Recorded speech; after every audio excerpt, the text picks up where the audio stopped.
Assalamualaikum warahmatullahi ta'ala wabarakatuh. Subhanallah wa bihamdihi subhanallahil azim astaghfirullah. Subhanallah bihamdihi subhanallahil azim astaghfirullah. Subhanallah bihamdihi subhanallahil azim astaghfirullah. Subhanallah bihamdihi subhanallahil azim astaghfirullah. Subhanallah bihamdihi subhanallahil azim astaghfirullah. Subhanallah bihamdihi subhanallahil azim astaghfirullah. Subhanallah bihamdihi subhanallahil azim astaghfirullah. Subhanallah bihamdihi subhanallahil azim astaghfirullah. Subhanallah bihamdihi subhanallahil azim astaghfirullah. Subhanallah bihamdihi subhanallahil azim astaghfirullah. Subhanallah bihamdihi subhanallahil azim astaghfirullah. Adada ma wasi'ahu ilmullah fi kulli lahzatin wa nafasin wa lamhatin. Afsilillahumma thawba dhalik wa astaghfir sayyidina Muhammadin sallallahu alaihi wasallam. Malaikatul muqarrabin wal awliya as-sunnah ila ruhi al-imam Abi Hamid Muhammad al-Ghazali wa Muhammad Nawawi al-Bantani jami'i masyayikhina fiddin masyayikhihim wa walidina al-Fatiha. Alhamdulillahi rabbil alamin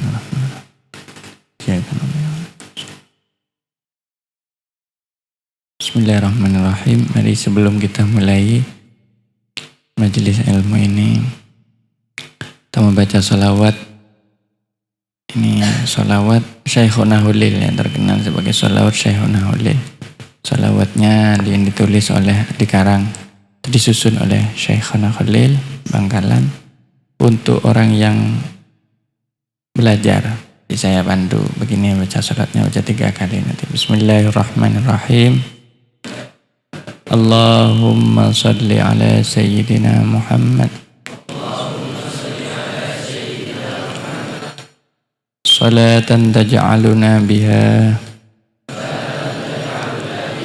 min ahlil ilmi zahiran wa batinan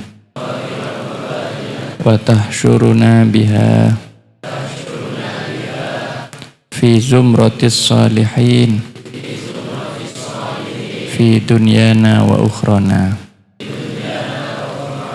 wa ala alihi wa sahbihi wa sallim. Baca 3 kali ya. Allahumma salli ala sayyidina Muhammad salatan taj'aluna biha min ahlil ilmi zahiran wa batinan wa tahsyuruna fi zumratis salihin wa tahsyuruna biha fi zumratis salihin fi dunyana wa ukhrana wa ala alihi wa sahbihi wa sallim. Allahumma salli ala sayyidina Muhammadin salatan tubashiruna salatan taj'aluna biha min ahlil ilmi zahiran wa batinan wa tahsyuruna biha fi zumratis salihin fi dunyana wa ukhrana ala alihi wa sahbihi wa sallim. Fatihah.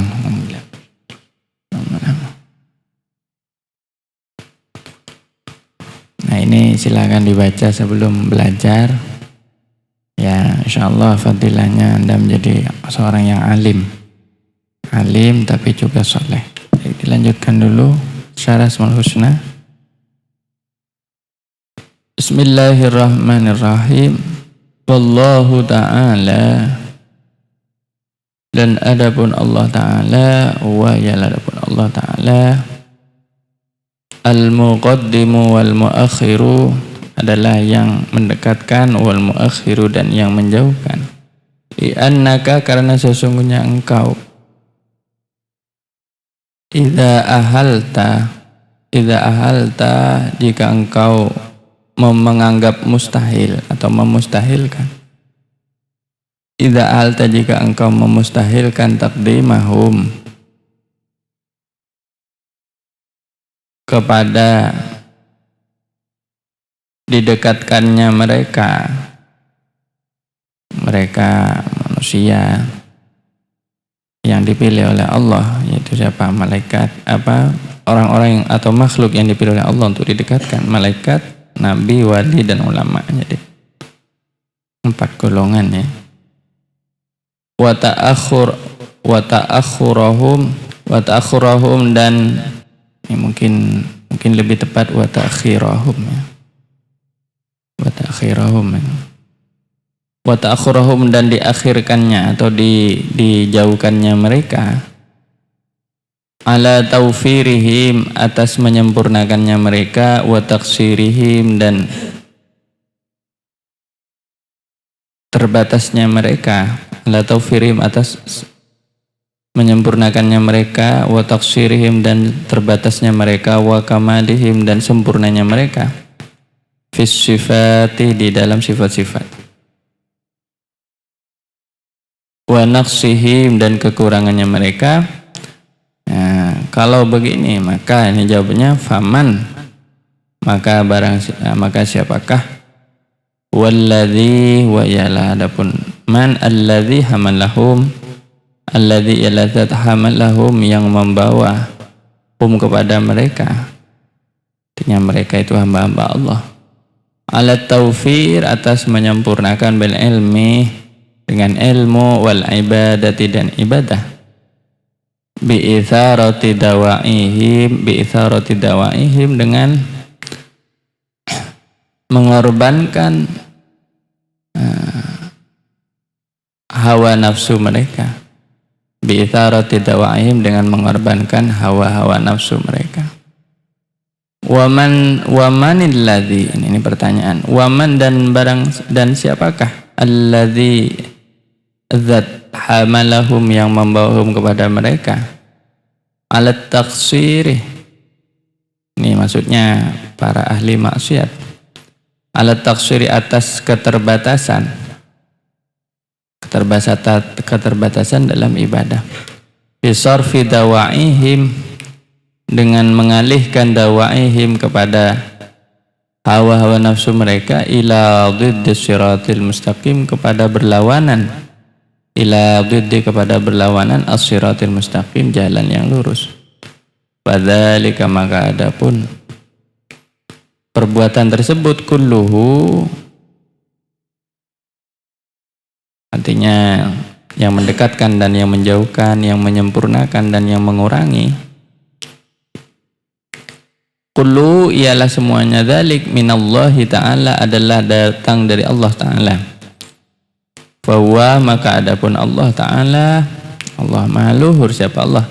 Al-Muqaddimu adalah yang mendekatkan, wal muakhiru dan yang menjauhkan. Wal muradu dan adapun yang dimaksud wa adapun al-murad at-taqdimu adalah mendekatkan wa ta'khiru dan menjauhkan firrut berarti di dalam martabatnya. Firrut berarti di dalam martabatnya, artinya bukan di dalam tempatnya. Karena kalau tempatnya sama-sama ada di bumi atau mungkin kalau malaikat ya ada di langit. Tapi maksudnya martabatnya. Wa tujadu dan diperoleh isyaratun apa isyarat ila adnahu bahwa sesungguhnya orang lam yataqaddam tidaklah mendekat siapa orang, artinya maju siapa orang atau mendekat siapa orang min taqaddumin dengan suatu kedekatan bi ilmihi sebab ilmunya orang wa amalihi dan amal perbuatannya orang bal kan tetapi bi taqdimillahi dengan mendekatkannya Allah iyyahu kepada orang itu. Bitaqdimillahi dengan mendekatkannya Allah iyyahu kepada orang itu artinya mendekatkan kepada Allah. Wa kadzalika dan demikian juga al-muta'akhkharu Al-mutakhiru orang yang dijauhkan. Fi qawlihi di dalam firman Allah Ta'ala maha luhur siapa Allah. A'udzu billahi minasyaitonir rajim. Bismillahirrahmanirrahim. Innal ladzina sabaqat lahum minnal husna ulaika anha mub'adun. Innal ladzina sesungguhnya orang-orang sabaqat yang telah dahulu lahum, sabaqat yang telah dahulu lahum bagi alladzina minna dari kami, artinya dari Allah. Al-husna apa? Ya. Al-husna di sini kebaikan yang paling tinggi yaitu surga. Artinya kepastian masuk surga. Keputusan Allah untuk memasukkannya surga. Al-husna apa surga? Artinya telah dahulu keputusan akan dimasukkannya mereka pada surga. Ulaika mereka itulah alladzina anha dari api neraka mub'aduna adalah orang-orang yang dijauhkan. Surah Al-Anbiya 101. Wa qawlihi ta'ala dan di dalam firman Allah Ta'ala A'udzu billahi minasy syaithanir rajim. Bismillahirrahmanirrahim. Walau syi'na la'atayna kulla nafsin hudaha walakin haqqal qawlu minni la'amla'anna jahannam. Walau syi'na seandainya kami berkehendak la'atayna maka niscaya kami datangkan kulla nafsin kepada setiap jiwa hudaha datangkan hudaha akan petunjuk setiap jiwa makan petunjuk atas setiap jiwa. Walakin akan tetapi haqqa telah tetap al-qawlu apa keputusan, artinya ketentuan atau keputusan dari Allah minni dariku dari Allah. La'amla'anna sungguh-sungguh aku akan memenuhi jahannam kepada neraka jahannam. Wal'iyadzu billah. Sajadah ya 30. Jadi sekali lagi kita belajar bahwa ada orang yang didekatkan oleh Allah dengan hidayah dan dengan amalan-amalan soleh, tapi juga ada orang yang dijauhkan oleh Allah dengan tidak diberi hidayah dan dihalang-halangi oleh Allah. Nah, yang didekatkan oleh Allah yaitu yang disebut dengan ibadullah al-muqarrabin, ya. Ibadillah al-muqarrabin, hamba-hamba Allah yang didekatkan kepada Allah. Al-muqarrabin ini siapa orang-orang yang didekatkan kepada Allah? Pertama, malaikat, ya. Karena malaikat ini termasuk dari makhluk yang dekat kepada Allah karena mereka tunduk taat kepada Allah. Kemudian yang kedua di kalangan manusia ini berjenjang, bergilir, berjenjang, bertingkat-tingkat dari para rasul, para nabi, kemudian para wali. Para wali itu orang-orang yang soleh secara zahir dan batin, orang-orang yang amalnya itu zahir dan batin baik, ya, sifat-sifatnya baik, mirip seperti para nabi, hanya saja tidak punya mukjizat. Sebenarnya bedanya para nabi dan wali itu tidak punya wahyu dan mukjizat, ya. Jadi kalau para wali itu mencakup juga para nabi sebenarnya. Karena yang dimaksud wali itu orang yang dicintai oleh Allah, ya. Namun bedanya wali di sini dalam pengertian yang khusus, yaitu orang yang dicintai oleh Allah tapi tidak diberi wahyu dan mukjizat. Bangunkan itu. Beda, rugi ngaji yang bangunkan.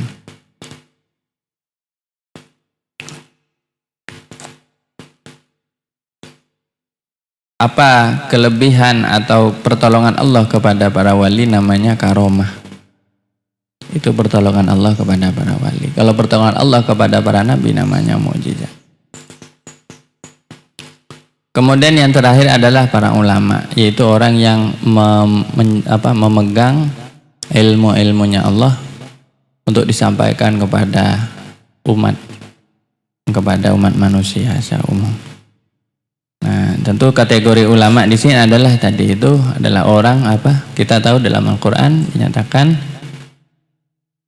innama yakhsyallaha min ibadihil ulama, yaitu orang-orang yang takut kepada Allah dengan ilmunya. Jadi bukan ulama itu sebutan kayak sekarang ya, semua orang bisa mengaku ulama atau diakui ulama, tidak. Jadi maksud ulama di sini hanya orang yang berilmu dan bertakwa. Jadi orang yang punya ilmu dan takwa kepada Allah, takut kepada Allah. Dan sebaliknya ada orang yang dijauhkan dari Allah, ya musuh-musuhnya golongan-golongan ini, musuhnya para malaikat, musuhnya nabi dan rasul, musuhnya para wali, musuhnya ulama. Ini orang yang dijauhkan.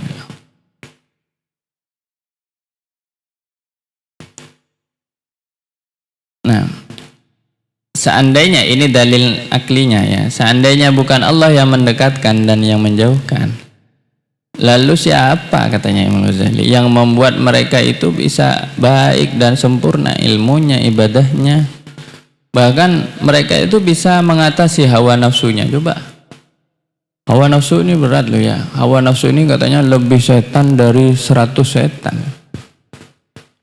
Hawa nafsu ini, setan tuh masih kalah sama hawa nafsu. Seandainya puluhan setan di jumlah, itu masih kalah sama hawa. Hawa nafsu ini artinya apa? Bagian dari diri kita yang suka menyuruh kita ke melakukan perbuatan yang jahat atau melakukan kesenangan-kesenangan yang dilarang oleh agama. Ya, misalnya seperti orang yang suka berzina itu ya. Itu kan hawa nafsunya tinggi ya, tidak terkontrol. Nafsu seksnya, nafsu seksualnya. Nah, ini lebih jahat dari setan, karena katanya kalau setan itu hanya bisa menggoda, tapi setan itu tidak bisa mengganggu kita langsung, tidak. Tapi hawa nafsu bisa membuat kerusakan di muka bumi. Hawa nafsu ini kalau tidak terkontrol, satu kampung bisa terbakar. Wah, itu lihat itu ada orang tawuran ya. Tidak bisa mengontrol hawa nafsunya, pokoknya tawuran itu artinya sama-sama saling tengkar dalam jumlah orang besar, satunya lempar, hancur semua. Kalau setan tidak langsung menghancurkan. Setan itu kerjanya cuma mendorong orang untuk melakukan kejelekan, tapi hawa nafsu lebih berbahaya. Seandainya setan itu tidak diikuti, maka setan itu lemah. Setan itu lemah kan? Setan itu sepertinya kuat karena diikuti. Padahal hakikatnya setan itu lemah. Saya kena setan, coba kamu, ayo marah kamu, marah, bakar ini setan. Tidak diikuti, tidak, diam ya. Setan itu lemah sudah, minggir setan, minggir sendirinya. Jadi setan itu lemah, jangan dikira setan itu kuat. Setan itu lemah, cuma setan itu licik. Setan itu akan mencari cara bagaimana supaya kita itu suka melakukan dosa-dosa. Tapi kalau setan diikuti satu kali saja, maka hawa nafsu itu bisa berkali-kali lebih jahat daripada setan. Karena hawa nafsu ini katanya pokoknya tidak sulit saya menggambarkannya, kejelekannya hawa nafsu. Nah, coba ada orang kok bisa ngatasi hawa nafsunya nih? Coba besok ini ya, 2 bulan lagi insya Allah Allahumma barik lana fi Rajab wa Sya'ban wa balighna. Selagi ini kan bulan Ramadan. Oh, ini perang melawan hawa nafsu. Satu, hawa nafsu itu yaitu hawa nafsunya perut, makan. Tentu, dan juga dua, kemaluan. Tidak berhubungan kalau dia suami istri. Syukur-syukur yang ketiga, dia bisa menjaga pandangan dan ucapan serta pendengaran. Ini kalau Ramadan. Coba bulan Ramadan kalau tidak diberi pertolongan oleh Allah, orang yang tidak mungkin bisa puasa. Kamu bayangkan, tidak makan dari jam 4 malam, dari jam 4 subuh sampai jam 6, berapa jam tuh? Kalau dipikir-pikir, orang puasa itu tidak masuk akal. Dan itu bukan cuma 1 hari, 1 bulan. Kalau dipikir-pikir, kok bisa kuat? Padahal nafsu ingin makan itu pasti tinggi. Orang kalau lapar otomatis cari makanan. Itu sudah alamiahnya seperti itu. Lebih-lebih orang kalau sudah enak makan tidak mau berhenti makan. Loh, kok sama oleh Allah lalu diperintahkan tidak boleh makan dari jam sekian sampai jam sekian, dari waktu sekian sampai waktu sekian. Orang bisa ngatasi, bahkan hawa nafsunya itu tunduk. Meskipun dia berusaha keras ya, untuk orang-orang yang tidak terbiasa berpuasa. Mungkin awalnya dia itu sakit ya. Awalnya dia itu sampai lemah gitu. Tapi akhirnya bisa juga. Siapa yang menolong itu? Allah. Jadi sebenarnya begini, kalau kita hanya mengandalkan kekuatan diri kita nggak akan mampu mengerim hawa nafsu ini, karena ini lebih ular daripada ular, lebih buaya daripada buaya, lebih racun daripada semua racun. Ini hawa nafsu kita ini. Jadi bersyukurlah kepada Allah kalau kita tiba-tiba diberi kemudahan untuk tidak ikut kepada bisikan hawa nafsu kita. Hawa nafsu kita bilang, ayo kamu maksiat. Enggak mau. Itu tuh ada korban, itu sasaran kamu. Cantik loh, sendirian, ayo dekatin, kasihan, kesepian. Enggak. Ya Allah, hebat apa enggak? Siapa yang memberikan pertolongan? Kita enggak bisa lihat. Memang kita enggak bisa melihat pertolongan Allah. Petunjuk Allah itu enggak bisa dilihat terus. Ada petunjuk datang, shit, masuk ke dada kita. Enggak. Bukannya apa bentuk cahaya, terak, shit. Ikan Superman. Apa X-Men, apa itu? Pokoknya bukan kayak di film-film itu. Tapi seandainya kita bisa melihat, ya bentuknya kira-kira seperti itu. Kenapa? Karena ada pertolongan dari Allah. Allah ngirim malaikat. Malaikat ini masuk ke hati kita. Malaikat itu juga cepat ya. Malaikat itu bisa masuk ke relung dada manusia. Bahkan katanya ada riwayat dari dawuhnya seorang ulama. Dinukil, orang ulama mengatakan kalau hatinya bersih, manusia itu katanya satu hati nih. Itu bisa berisi 700 malaikat. Katanya kalau orang hatinya bersih, dan ini bukan hatinya kita, mungkin kalau kita ini masih banyak hawa nafsunya. Hatinya orang yang sudah hebat lah ya. Ini malaikat keluar masuk kayak masuk di mall itu loh. Dari saking luasnya. 700 malaikat muat ya hatinya manusia. Subhanallah, subhanallah, subhanallah, subhanallah.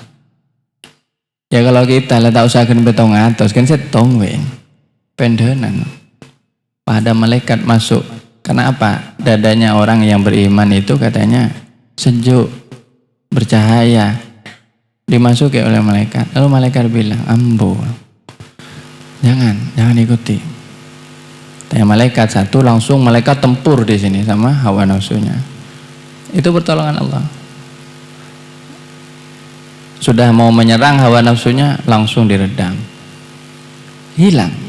Kadang tiba-tiba hawa nafsu itu tidak ada bekasnya, tidak ada. Makanya bisikan, namanya bisikan itu jangan didengar. Bahkan sebagian orang ini ada, orang kalau mau melakukan satu maksiat, terkadang bisikannya itu terdengar seperti suara sungguhan. Tempo hari ini ada kasus heboh, beberapa bulan yang lalu viral. Seorang kakek membunuh anaknya, cucunya, entah cucu tirinya atau apanya. Apa pengakuannya kakek? Ya lah orang bodoh ini, orang tidak punya ilmu. Ya kau coba setan. Saya seperti mendengar suara wangsit. Wangsit itu kayak petunjuk gitu. Itu cucu kamu itu ambil matanya, ambil cukil. Nanti kamu itu sakti kamu gitu. Kau jadi bisikin. Sampai hati-hati ya kalau sebagian orang ini ada yang terkadang oleh Allah diperlihatkan. Katanya orang-orang kalau dibisiki oleh setan, oleh jin dan seterusnya, ini telinganya ini penuh kadang oleh makhluk-makhluk. Di sini ngomong gitu. Ketika diikuti ya bisa. Tapi kalau kita masih disayang oleh Allah, dicintai oleh Allah, Allah sayang kepada kita. Dan itu tidak ada bekasnya. Jadi hilang ya. Nah, ini siapa yang melakukan ini semua? Allah. Jadi Allah lah yang menyelamatkan, yang membuat orang itu bisa soleh, bukan karena kitanya, bukan karena kehebatan kita, tapi karena Allah. Jadi Allah lah yang membuat orang itu bisa punya kesempurnaan, kebaikan dalam ilmu, ibadah, dan bahkan bisa mengorbankan hawa nafsunya demi memperoleh pahala di sisi Allah. Sebaliknya Allah juga yang membuat hawa nafsu mereka itu akhirnya terjerumus kepada jalan yang sesat. Nah, saya ingin mengutip ya satu pendapat, ini namanya mengenai istidraj ya. Jadi cara Allah menyesatkan itu ada dua ya. Kira-kira begini. Pertama ya, Allah membuatnya tersesat dengan melakukan maksiat secara zahir dan batin.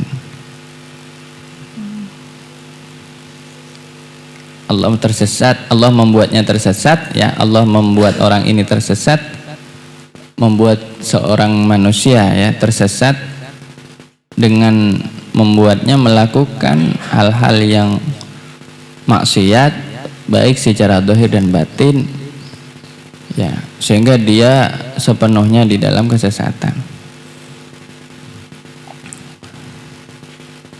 Ya seperti orang-orang kafir itu ya, orang-orang kafir Mekah di zaman Nabi SAW itu seperti Abu Jahal ya, Abu Lahab, itu memang disesatkan betul oleh Allah, bahkan mukjizat sudah diperlihatkan di depan mereka, mereka tidak percaya. Abu Jahal itu suatu saat pernah melihat sendiri bagaimana Nabi SAW itu menyelamatkan dia Abu Jahal. Tapi dia tidak percaya, dia mengira ini sihir. Jadi suatu saat Abu Jahal kan berjalan katanya. Tiba-tiba dia itu punya keinginan untuk membunuh Nabi Muhammad. Dia itu menggali sumur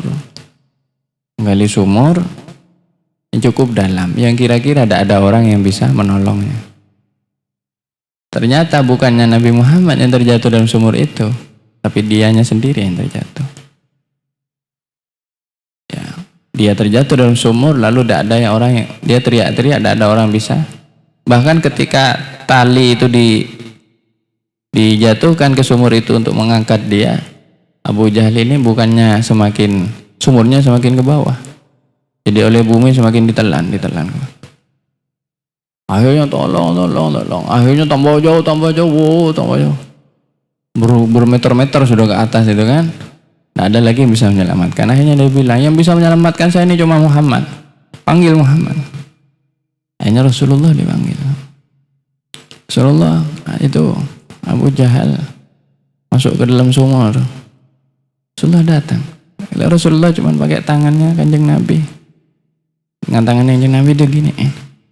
Padahal sumur itu sudah dalam. Cuman dia gini, ini mukjizat yang Kanjeng Nabi. Diangkat gini.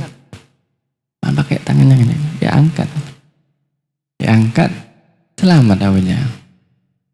Begitu selamat, apa katanya Abu Jahal? Ma asharoka ya Muhammad. Mak cek pinter ku main sihir ben Muhammad.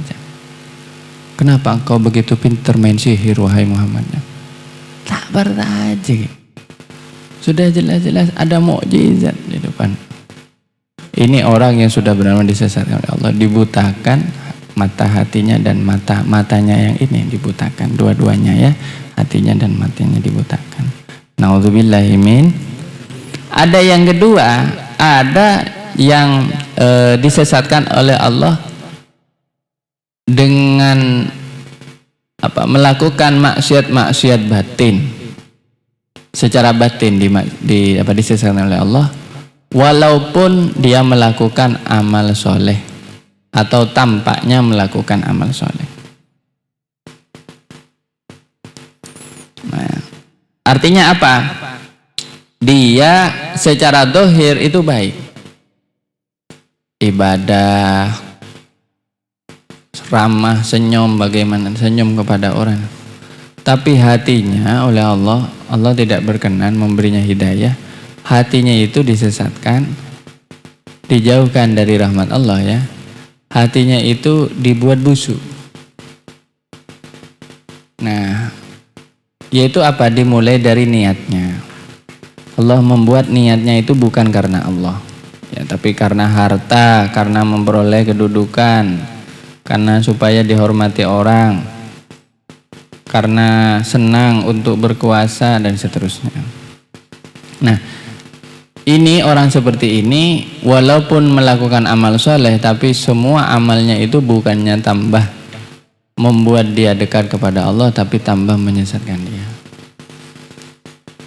Jadi ada orang yang disesatkan oleh Allah secara batin, namun secara dohir kelihatannya seperti orang yang diberi petunjuk oleh Allah. Ini pertama contohnya orang munafik.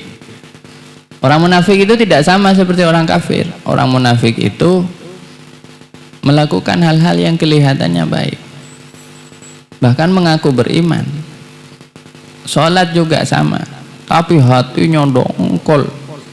Hatinya itu engkau Mas Rafa cermet, hatinya itu cermet, hatinya marah, hatinya benci, atau sekurang-kurangnya hatinya itu mengeluh, menggerutu. Karena apa? Dia tidak ikhlas karena Allah. Begitu juga orang yang melakukan riya, amal secara riya ya.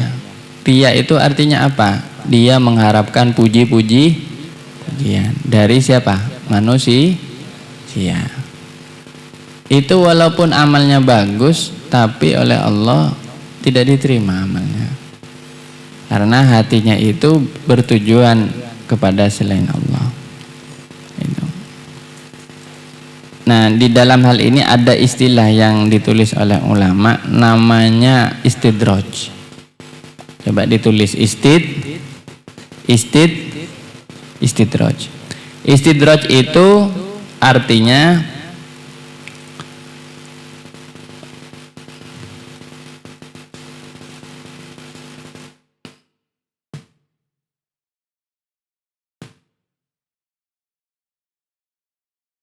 apa istidrajnya? Istidrajnya artinya apa istidraj? Jadi istidraj itu disebutkan lawannya karomah. Istidraj itu adalah cara Allah menghinakan seseorang atau menjauhkan seseorang ya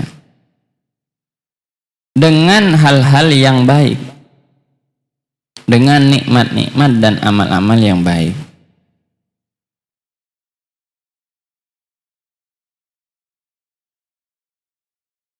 Jadi cara Allah menjauhkan orang dengan diberinya orang itu nikmat-nikmat dan amal-amal yang baik. Contohnya begini ya. Dalam suatu makalah, suatu dabu, man izdada ilman wa lam yazdad hudan lam yazdad minallahi illa bu'dan. Barang siapa bertambah ilmunya tapi tidak bertambah dekat kepada Allah, maka ilmunya itu maka tidaklah bertambah kecuali dia bertambah jauh dari Allah. Ini contoh istidraj. Jadi ada orang punya dapat nikmat dari Allah. Misalnya ilmu. Oh, ilmu ini nikmat. Karena orang yang punya ilmu pasti akan dihargai di dunia dan di akhirat ya. Kalau ilmunya karena Allah ya di akhirat. Kalau sekurangnya kalau ilmunya itu untuk dirinya saja bukan karena Allah, di dunia dia mendapatkan gelar SH, SAG, sarjana agak gila, SAG, sarjana agak gendeng, ya bukan ya, sarjana agama, S ini S tung, doktor, PhD, PhD, PhD itu singkatan dari filosofi doktor. Itu sebutan orang barat terhadap orang yang belajar filsafat sebenarnya. Tapi sekarang semuanya orang kalau S3 pokoknya gelarnya PhD, PhD kalau. Atau mungkin dokter dan seterusnya ya ilmunya.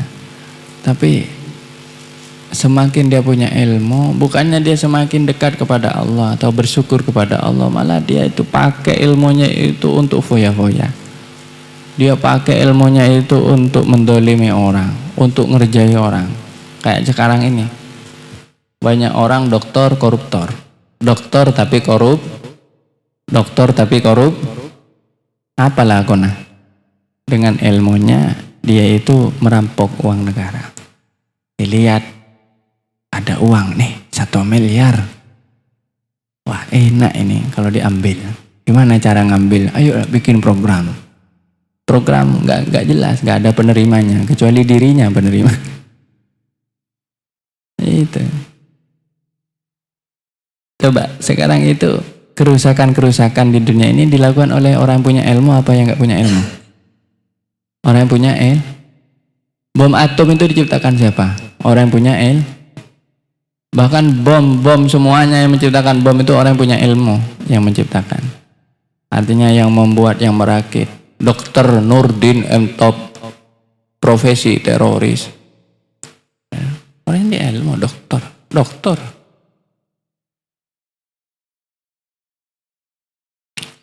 Tapi kalau ilmunya dipakai untuk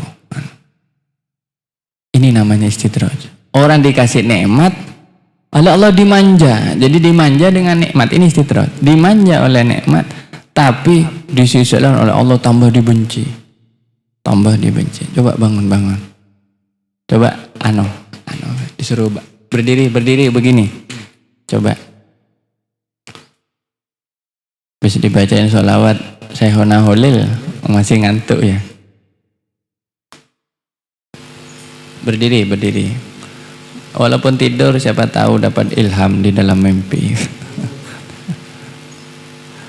Tapi yang ngajinya ya jangan lewat ilham saja.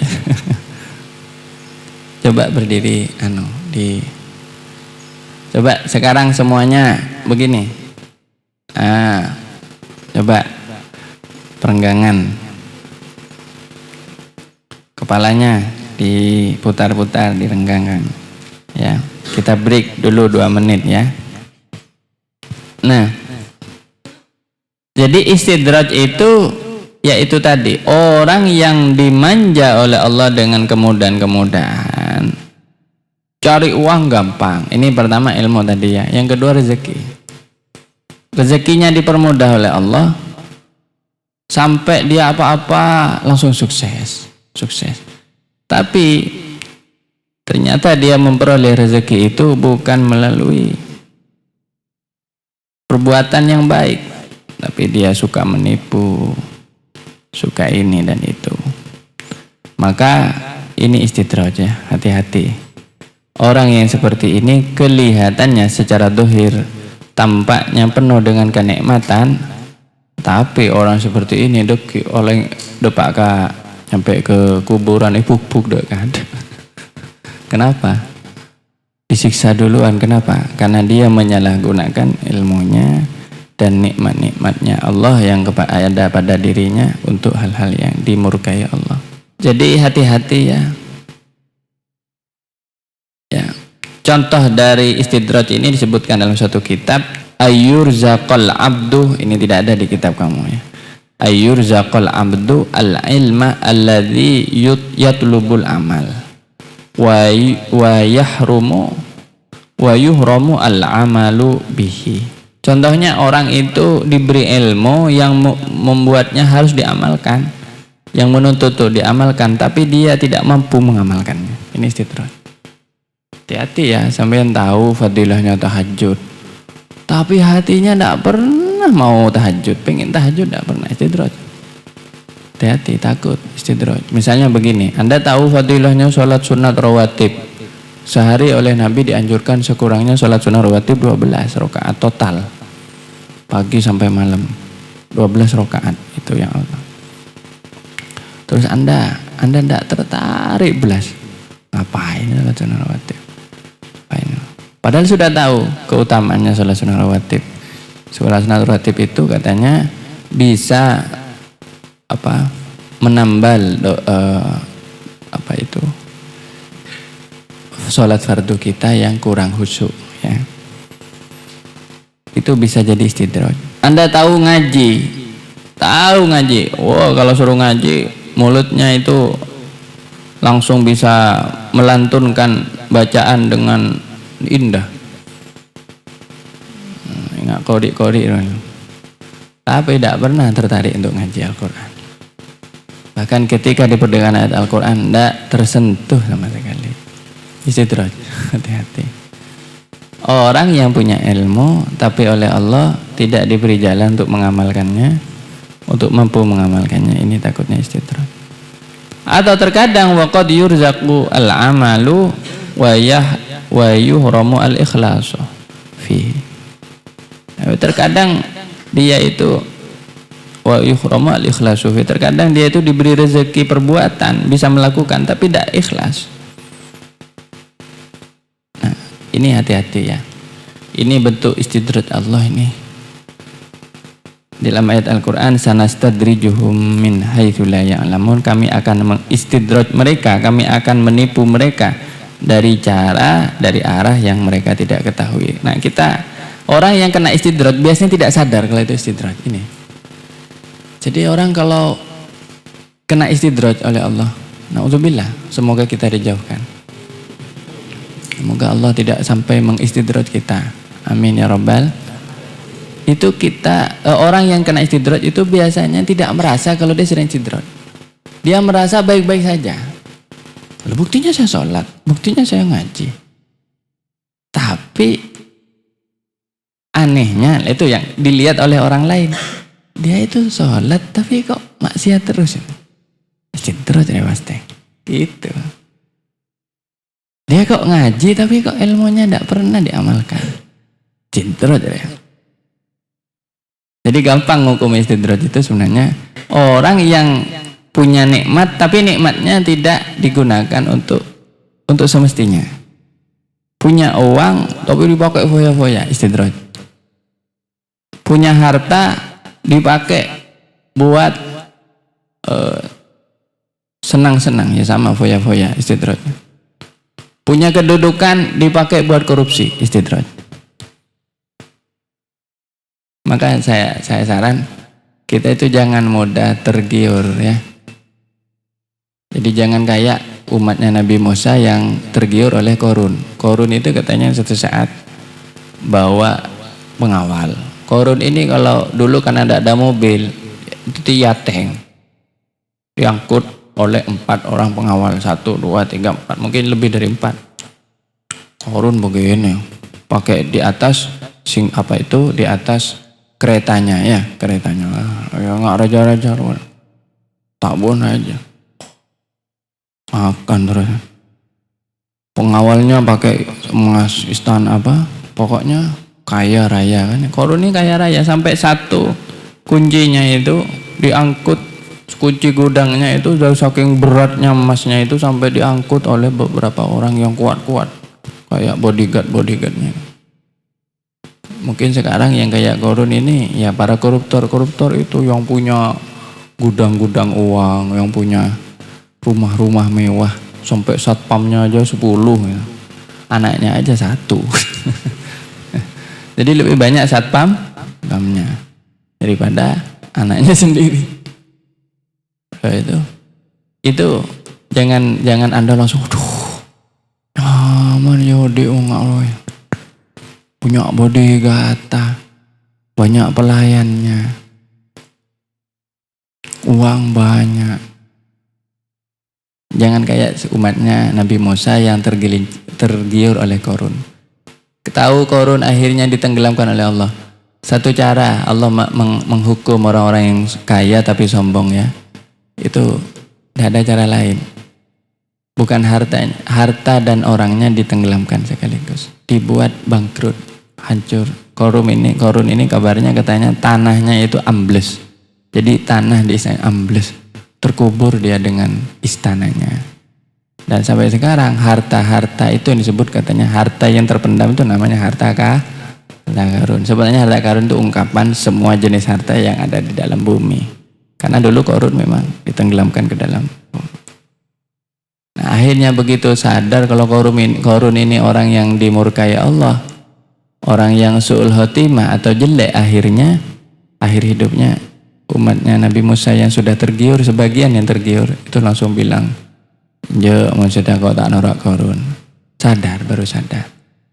Ternyata orang itu baru sadar terhadap orang yang kena istidraj itu kalau sudah orang istidrajnya itu musnah atau hancur atau sial.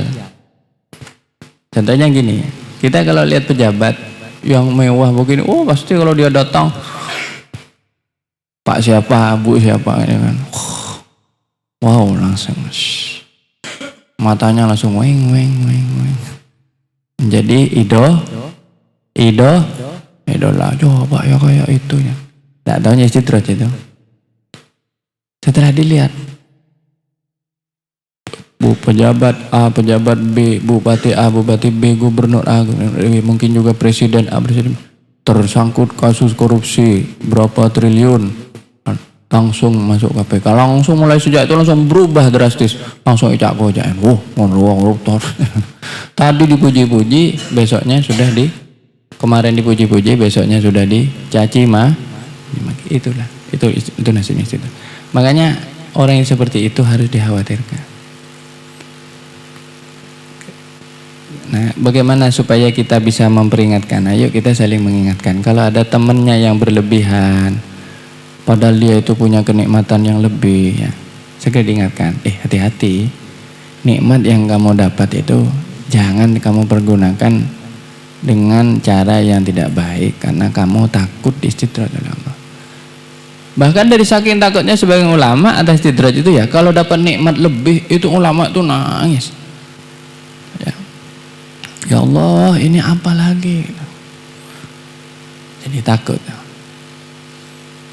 Satu saat begini, misalnya ada seorang ulama ya, ini zuhud sekali, namanya Robi'ah, ulama perempuan, namanya Sayyidah Robi'ah Al-Adawiyah. Ini katanya pemimpinnya para wali perempuan. Jadi pemimpin para wali perempuan ini namanya Sayyidah Robi'ah. Sayyidah Robi'ah itu orangnya zuhud, bahkan beliau itu sering lapar, sering tidak punya makanan. Dan beliau tidak pernah berhenti berzikir karena takut beliau itu lalai dari Allah. Bahkan untuk makan sekalipun tidak sempat beliau untuk makan karena takut ketika makan dia lupa zikir.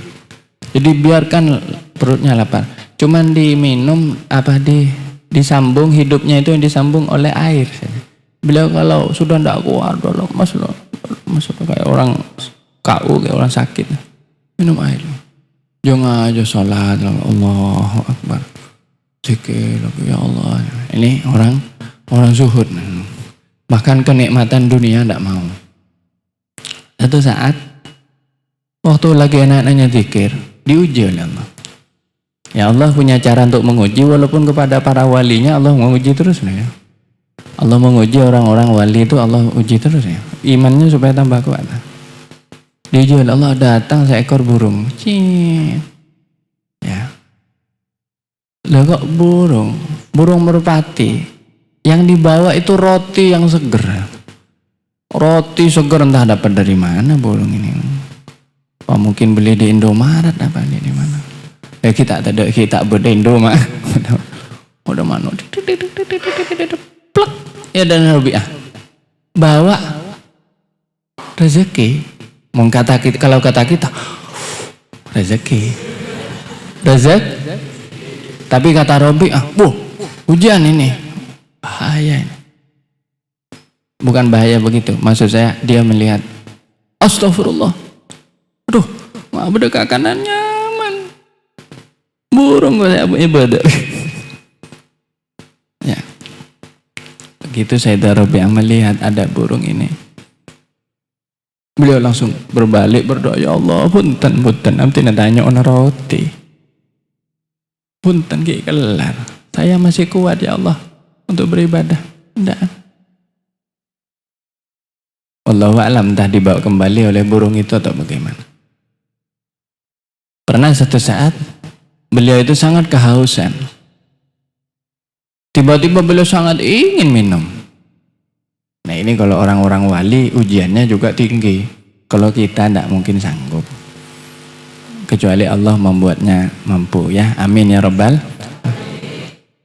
Sayyidah Rabi'ah itu pengen minum air yang seger banget. Terus tiba-tiba melihat ternyata di dapurnya itu ada air.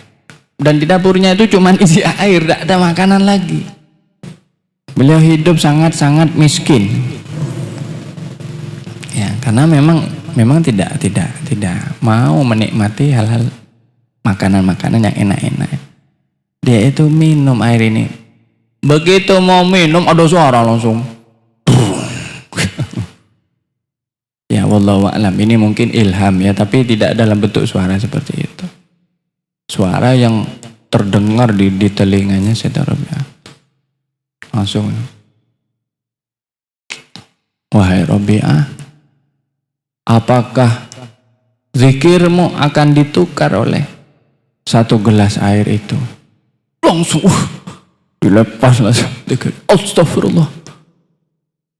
Kan untuk minum terkadang tidak sempat. Saya pernah ada seorang guru Naqsyabandi namanya, guru seorang thariqah Naqsyabandi itu di Madura, namanya Kiai Abdul Adzim. Syekh Abdul Adzim, Kiai Abdul Adzim. Kiai Abdul Adzim ini pernah diundang ceramah oleh orang Lawang. Beliau itu seleting dengan Syekhona Holil, cuman lebih senior sedikit. Jadi Syekhona Holil menganggap kakak kepada Kiai Abdul Adzim. Mungkin usia selisih berapa tahun mungkin. Tapi lebih sepuh daripada Syekhona Holil sedikit. Entah berapa tahun saya tidak tahu. Suatu saat Kiai Abdul Adzim itu lagi duduk berzikir. Tiba-tiba ya intinya ada orang mengundang ceramah. Santrinya mengundang ceramah. Kiai ajunan yonjenga ya Prabu nah ceramah. Diam lah. Beliau nolak, mohon maaf, saya tidak bisa ceramah. Bukannya karena tidak punya ilmu. Dan ditanya alasannya kenapa? Nangis. Kenapa? Karena kalau saya ceramah, zikir saya putus. Ya kayak saya ini kalau ngomong, zikirnya putus. Kenapa? Ya, karena orang yang seperti beliau-beliau itu zikirnya terus sudah, setiap nafas sudah. Tidak putus. Bahkan walaupun tertidur pun berzikir. Kenapa? Karena orang-orang itu sudah merasakan nikmatnya ingat kepada Allah. Nah, jadi mereka itu tidak mau kepada itu. Tapi kalau kita ya, karena kita tingkatannya beda. Kita ini kalau menganggap, wah nikmat, mau kena kambulin. Ayo makan. Ini rezeki. Sebagian orang-orang soleh zaman dulu kalau mendapatkan nikmat itu takut, itu istidraj. Kenapa? Ya Allah, ada apa lagi? Jangan-jangan saya sedang diuji oleh Allah. Jadi takut ya. Makanya bagaimana sikap kita mendapatkan nikmat? Ada dua sikap. Pertama, bersyukur. Kita mengucapkan alhamdulillah. Ya, dan jangan lupa kita juga berterima kasih kepada Allah dalam hati kita. Dan yang kedua, kita harus takut menyalahgunakan nikmat itu. Nah ini. Yang kedua, akhlak kita setelah bersyukur, kita harus takut, punya rasa takut. Jangan merasa saya memang berhak dapat nikmat ini. Jangan pernah kita merasa misalnya, oh pantas saya punya mobil Mercy. Lawang saya ini kan pejabat. Lah itu istidraj itu. Jadi kita jangan pernah merasa pantas mendapatkan nikmat itu karena takut jangan-jangan itu adalah cara Allah menguji keimanan kita. Semoga Allah memberi petunjuk kepada kita ya. Amin. Dan tidak sampai kita itu salah dalam memperlakukan nikmatnya dan sampai kita itu keliru. Ya, terjatuh dalam hal-hal yang dimurkai Allah. Nah, ini cara Allah mendekatkan dan menjauhkan hamba-hambanya. Ya, saya mengulang lagi. Intinya orang kalau dijauhkan dari Allah, ciri-cirinya yang pertama yaitu orang itu dimudahkan melakukan maksiat secara zahir dan batin. Yang kedua, orang itu diberi kenikmatan-kenikmatan, namun batinnya dibuat oleh Allah itu lupa dari Allah, dijauhkan dari Allah, bahkan dia itu akhirnya mengira dia itu adalah orang yang layak mendapatkan nikmat itu namanya istidraj. Wallahu a'lam bishawab. Nah, ya. Baik, ini sudah cukup untuk yang bab ini. Sedikit hidayah. Halaman berapa bidayahnya ya? Istiqat minan naum. Halaman Adabul Khala ya. Halaman 10 ya. Bangun tidur terus sudah ya. Adab mandi sudah ya. Tayamum ya. Oh, keluar ke masjid sudah ya. Masuk masjid ya. Sudah ya. Halaman berapa? 24. Halaman 24 ya. Bismillahirrahmanirrahim.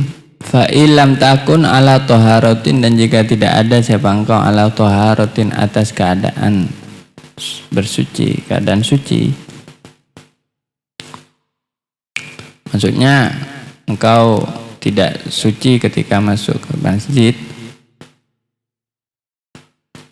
Aulam turid fi'laha, atau engkau tidak menginginkan fi'laha kepada melakukan salat tahiyatul masjid, kafatka maka mencukupi kepadamu al-baqiyatus sholihatuh, apa kalimat-kalimat al-baqiyat as-sholihat, yaitu apa? Subhanallah walhamdulillah ilaha illallah wallah. Nah ini. Jadi kalau tidak suci masuk ke masjid, supaya tidak kehilangan pahala sunnah, sholat sunnah tahiyatul masjid, maka Anda membaca al-baqiyat as-sholihat, subhanallah alhamdulillah walillah akbar, salatan 3 kali. Baca 3 kali. Wakila, dan dikatakan arba'an 4 kali. Ada mengatakan ulama 4 kali paling cukupnya. Ini setara insyaallah pahalanya dengan sholat sunnah tahiyatul masjid. Wakila, dan dikatakan, ini banyak pendapat, salatan 3 kali lil muhdisi, bagi lil muhdasi bagi orang yang hadas. Wa wahidatan, dan 1 kali lil mutawaddi bagi orang yang punya wudu. Ya silakan, ini diikuti pendapat ulama. Kalau saya condong pendapat 3 atau 4 itu ya. Kalau orang tidak mampu melakukan sholat tahiyatul masjid karena misalnya tiba-tiba sudah duduk lama begitu di masjid lupa, maka bacalah al-baqiyatus sholihat 3 kali atau 4 kali. Dan kalau orang sudah duduk lama di masjid tapi tidak melakukan tahiyatul masjid, itu sudah hilang kesunahannya ya. Lakukan tahiyatul masjid. Jadi diganti. Nah, ada yang mengatakan 3 atau 4, ada yang mengatakan 3 bagi orang yang punya hadas. Yang penting ini hadas kecil, bukan hadas besar. Kalau hadas besar tidak boleh masuk ke masjid. Dan 1 kali bagi orang yang punya wudu. Fa illam takun, maka jika tidak ada siapa engkau sholat, engkau telah sholat fi baitika, di rumahmu, rakaatil fajr, kepada 2 rakaat fajar. fayujzi'uka maka mencukupi kepadamu ada uhuma apa melakukan keduanya rokaatil fajri 2 rakaat fajar anit tahiyati mencukupi anit tahiyati dari sholat tahiyatul masjid. Nah, kalau di rumahnya tidak sempat sholat fajar, yaitu sholat yang dianjurkannya ya sebelum sholat subuh. Ya, maka cukup kita melakukannya di masjid. Ya, cukup melakukan sholat sunnah fajar saja tanpa melakukan tahiyat, itu sudah cukup. Tapi boleh juga dilakukan dua-duanya, sholat tahiyat juga, sholat fajar juga gitu ya. Fa'idha farauta maka jika engkau telah selesai min rakaat ini dari melakukan 2 rakaat fanwil i'tikafa maka niatlah siapa engkau i'tikafah kepada melakukan i'tikaf. I'tikaf itu artinya diam sesaat di masjid ya dalam keadaan suci. Jadi diam sesaat di masjid itu berpahala walaupun tidak melakukan apa-apa. Tapi harus dalam keadaan suci, itu i'tikaf. Syukur-syukur dengan melakukan ibadah yang disunahkan seperti membaca Al-Quran atau berzikir. Wadu'o dan doalah siapa engkau bima dengan sesuatu da'a yang berdoa bihi dengan Rasulullah sallallahu alaihi wasallam siapa Rasulullah sallallahu alaihi wasallam ba'da rakaatil fajr setelah melakukan 2 rakaat fajar. Maka ini doanya Kanjeng Nabi. Yang hafal ini luar biasa ya, ini panjang. Fakul maka bacalah siapa engkau Allahumma inni as'aluka rahmatan min indik Allahumma ya Allah ini sesungguhnya aku as'aluka aku memohonkan kepadamu rahmatan kepada kasih sayang min indika dari sisimu tahdi yang kau memberi petunjuk biha dengan rahmat qalbi kepada hatiku wa tajma'u dan engkau mengumpulkan biha dengan rahmat syamli kepada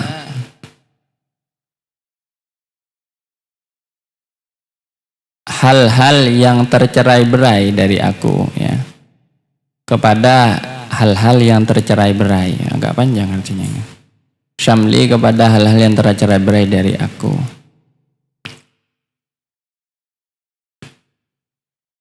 Wa talummu dan engkau memperbaiki biha dengan rahmat sya'athi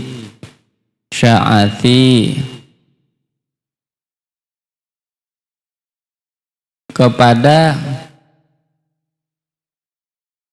hal-hal yang terpisah-pisah dari fikiranku hal-hal yang terpisah-pisah dari fikiranku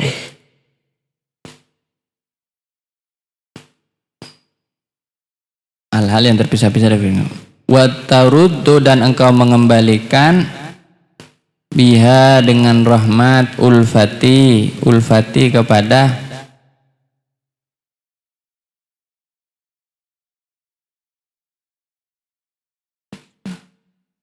sesuatu yang aku sayangi ya. Sesuatu yang aku sayangi.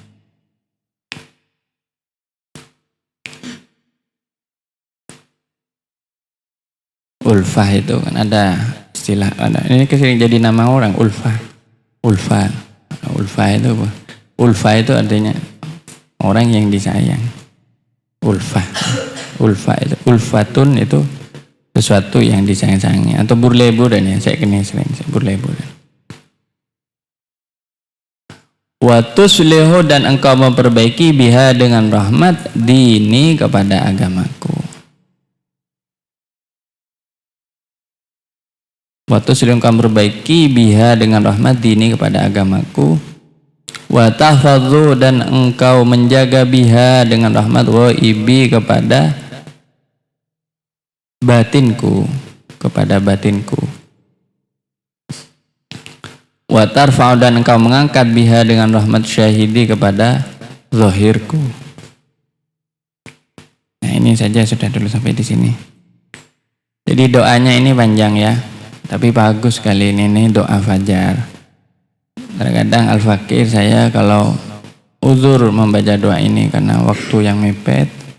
sudah berdiri sholat, saya biasanya membaca itu setelah sholat subuh. Tapi sekurang-kurangnya ini paling bagus dibaca, ya ini paling bagusnya dibaca itu adalah sebelum sholat subuh. Yaitu, ayo kita baca bersama. Allahumma inni as'aluka rahmatan min indik tahdi biha qalbi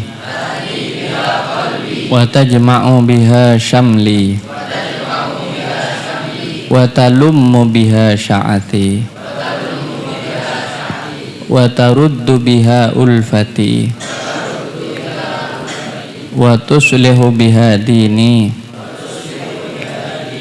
wa tahfazu biha ghaibi wa tarfa'u biha syahidi.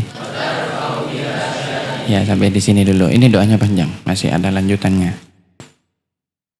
Jadi yang dimohon itu pertama rahmat supaya dapat hidayah hatinya, dan apa-apa yang terpisah-pisah itu supaya berkumpul. Apa maksudnya? Orang kalau baru bangun tidur itu biasanya mamung. Apa mamung? Setengah sah. Jadi pikirannya belum menyatu.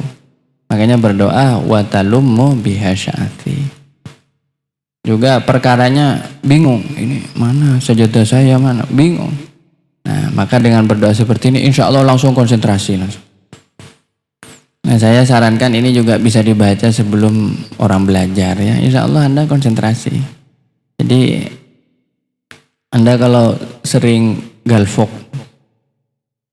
apa galvok? Macet tahu namanya. Jangan ngari anak gaul ya. Galvok ya, gagal fokus. Kenapa? Karena terlalu banyak pikiran.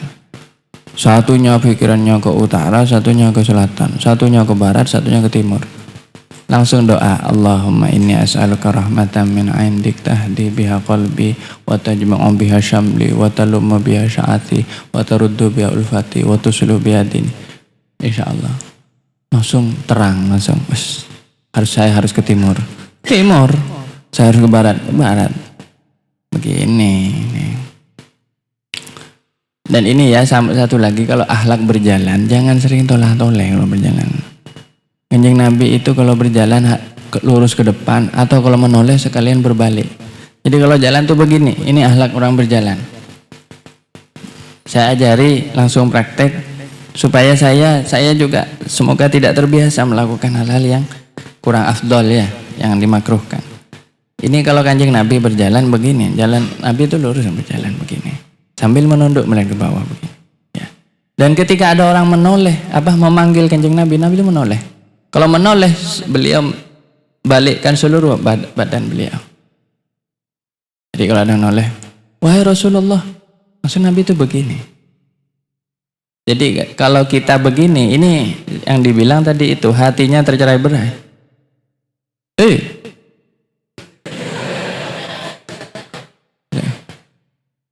Dadanya ke depan, kepalanya ke belah, nanti error.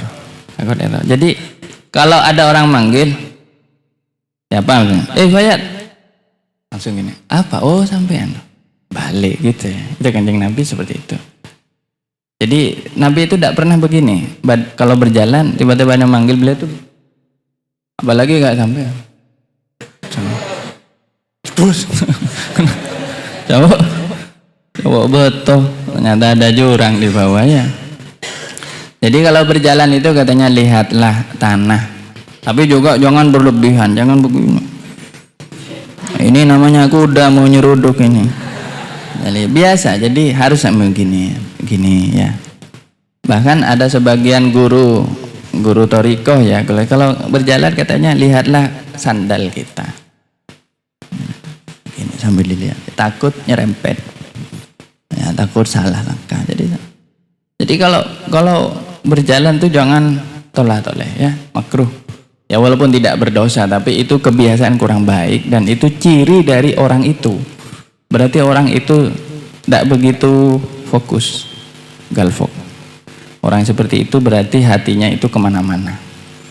Jadi sebenarnya orang itu bisa dilihat dari cara berjalannya ya.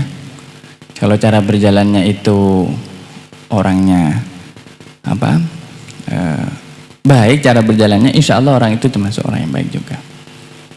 Dan juga satu lagi, ini cara berjalannya Rasulullah SAW. Allahumma sholli ala Muhammad. Itu beliau berjalan itu cepat. Beliau tidak lambat begini. Tengok sampean begini loh yuk. Lapar.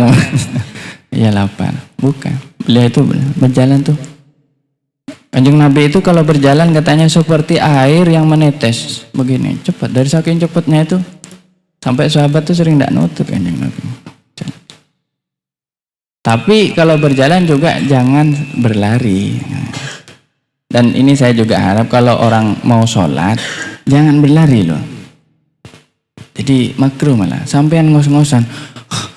Allah Akbar. Iya, tak ngerti. Mak. Jadi kalau fa'idzat ma'nantum fa'aqimus sholat, dalilnya. Kalau kalian sudah tenang maka dirikanlah sholat. Jadi kalau sholat tuh nafasnya harus sudah tenang. Tidak ada baru sholat. Allahu Akbar. Jangan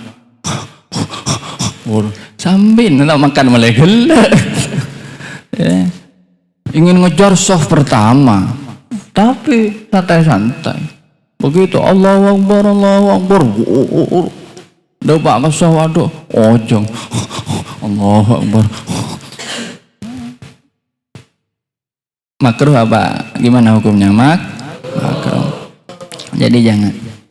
Kalau nutut itulah berarti Anda makmum masbuk. Kalau Anda tidak, Anda mulai dari awal, Anda bisa nutut sampai nutut dari rakaat pertama, namanya makmum muwafiq ya. Jadi makmum itu kan ada dua, makmum muwafiq, makmum masbuk. Kalau makmum muwafiq itu katanya orang makmum yang nutut kepada takbiratul ihramnya imam. Tapi dia sudah masuk makmum masbuk kalau dia sudah tidak nutut Fatihahnya imam. Jadi Fatihah, imam baca Fatihah letak nutut Allahu Akbar, Bismillahirrahmanirrahim, Alhamdulillahirabbil alamin, Allahu Akbar. Masbuk. Ya, ada mendefinisikan ulama dia masbuk ongku mana ya. Jadi itu. Jadi masbuk. Nah, jadi apa? Sudah tak usah dingin-dingaki. Iya boleh. Enggak, saya tak pernah boleh. Sudah tak usah dingin-dingaki. Pada siapa namanya? Imam Hatim Al-Asam. Imam Hatim Al-Asam. Pokoknya kalau ada suara-suara yang mengerikan di samping-samping, tak usah didengerin. Ya, tak usah didengerin. Ya. Kalau baunya kurang sedap juga segera ditutup saja begitu. Tak usah dingin-dingaki. Yang deki itu Pak ke kamar, pokol lah. Karena sudah melakukan satu kriminalitas. Ya. Apa? Merusak suasana. Iya. Dulu ada namanya imam ulama salaf namanya Imam Hatim Al-Asam. Hatim Al-Asam. Asam ini artinya kopok. Kenapa Imam Hatim Al-Asam imam sekopok? Kenapa? Kopok tapi demi kebaikan. Beliau Imam Hatim tuh ngajar ibu-ibu, bukan ngajar sampean, ngajar ibu-ibu. Pah bodoh merbu, tweet, macam merdun aja. Imam Hatim ini neng diam. Imam Hatim terus melanjutkan. Ibu-ibunya itu mikir, berarti tak ngiding saya berarti. Saya tidak dengar kalau saya tadi seperti itu. Ibunya pede, terus ngaji deh, tenang sampai pulang. Terus muridnya yang lain protes, Mama Tim, ajunan tadi kan mendengar ada. Hah? Andengar tadi ada? Oh enggak dengar. Jadi Imam Hatim itu pura-pura tidak mendengar. Demi apa? Menjaga harga dirinya orang tersebut. Jadi apa orang kayak gitu kan. Jadi intinya itu Imam Hatim. Ya kalau saya di situ nanti kocak gula Fayyad kopok nih. Nah intinya ya seperti itu ceritanya. Jadi kembali lagi ke tadi ya, intinya sholat ya jangan sampai gagal fokus ya. Nah, jadi makmum itu ada berapa? Ada dua. Makmum masbuk, makmum muah. Kalau nutut imam dari awal namanya makmum muah. Ya ada yang mengatakan makmum muafiq itu artinya ikut kepada imam mulai dari rakaat pertama walaupun hanya nutut sebagian saja ya. Jadi nutut gerakannya imam yang pertama dan selama dia masih nutut ruku itu masih makmum muafiq. Ada pendapat mengatakan seperti itu. Ada yang mengatakan tidak nutut Fatihah sudah masbuk.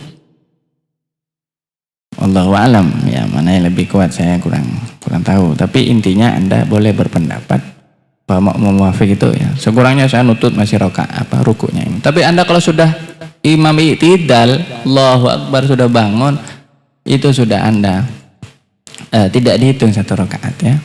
Karena itu sudah lebih dari 2 rakaat. Jadi kalau masih nutut ruku, jangan menyempurnakan Fatihah.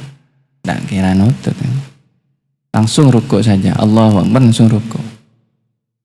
Biar Fatihahnya ditanggung imam. Itu masih dihitung satu rakaat. Tapi kalau sudah tidak nutut, apalagi sudah sujud, imamnya sujud sampai langsung Allahu Akbar langsung sujud, itu satu rakaatnya pertama tidak dihitung. Anda wajib menyempurnakan di akhir satu rakaat. Itu Anda berarti dihitung masbuk. Sama kayak ini ya, orang terakhir hanya dapat tasyahudnya saja. Kan kalau rakaat terakhir tinggal tasyahud. Ada makmum masbuk paling terakhir cuma nutut tasyahud, masbuk tetap.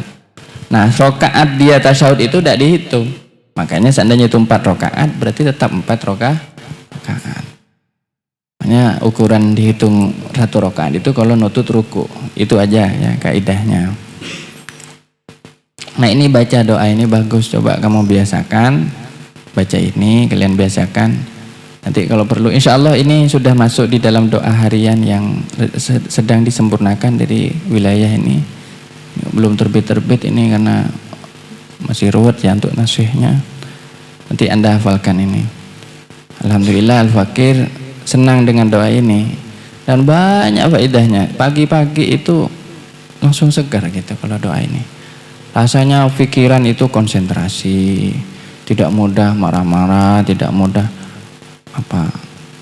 galfok tadi ya, gagal fokus ya. Nah ini doanya, Allahumma inni as'aluka. Baik itu dulu, wallahu a'lam bissawab. Alhamdulillah. Barangkali ada pertanyaan 1 atau 2 pertanyaan dari Anda, silakan.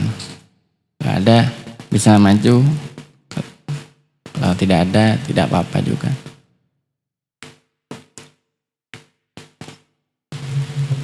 Ada? Di luar? Di dalam ada? Masalah istidraj sudah bisa paham? Ya.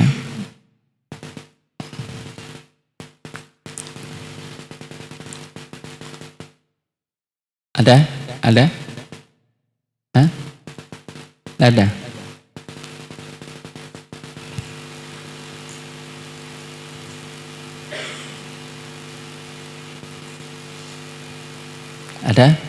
Ada.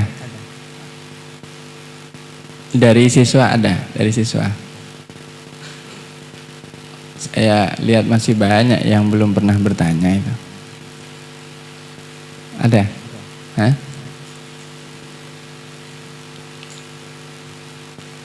Anda kalau bangun tidur baca doa apa?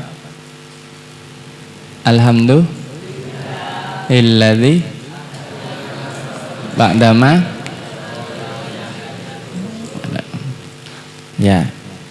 Ya itu bagus ya. Tapi lebih bagus lagi lalu ditambah dengan doa fajar ya. Jadi lebih pagi-pagi itu waktunya orang biasanya masih kekuatan lemah ya, tidak begitu full. Nah, apalagi kalau malamnya melakukan ibadah-ibadah atau bahkan melakukan kegiatan yang lain atau melakukan kegiatan yang lainnya. Ini silahkan diamalkan. Dan juga tadi sholawatnya Syekhuna Holil itu yang saya tadi itu barokahnya besar itu. Siapa tahu sampean jadi kayak Syekhuna Holil. alim, beliau hafal alfiyah luar biasa kan. Beliau itu seorang wali besar. Itu sholawat yang ditulis oleh beliau. Saya sering mengamalkan sholawat itu, senang saya sholawat itu. Jadi insya Allah itu menjadi orang yang alim. Orang yang jadi alim ini harus penting zaman sekarang ya. Karena banyak orang tidak tahu. Ada pertanyaan? Ada? Ada?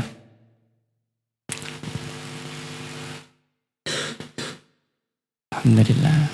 Mari kita sama-sama berdoa. Allahumma barik lana fi Rajab wa Sya'ban wa ballighna Ramadan. Allahumma barik lana fi Rajab wa Sya'ban wa ballighna Ramadan. Amin ya rabbal alamin.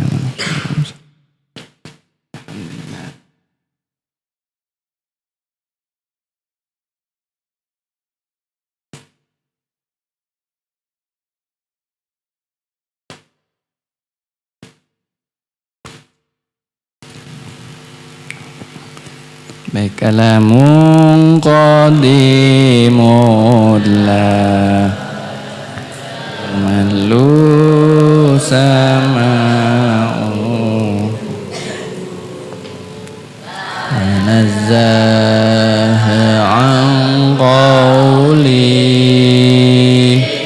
wa fi'li wa niyat bihi ashtafi minkul lidai wa nuru dalilul liqalbi ain dajali wa ayrati ya Rabbi mati'ani bisirri hurufi wa nawwir bihi qalbi wa sam'i wa muqlati ya Rabbi wafiqni bitaqwaka ya Allah ya Rabbi irhamni bihusnil khatimati Allahumma ij'alna akhirah kalamina minad dunya la ilaha illallah. Amin. Assalamualaikum warahmatullahi wabarakatuh.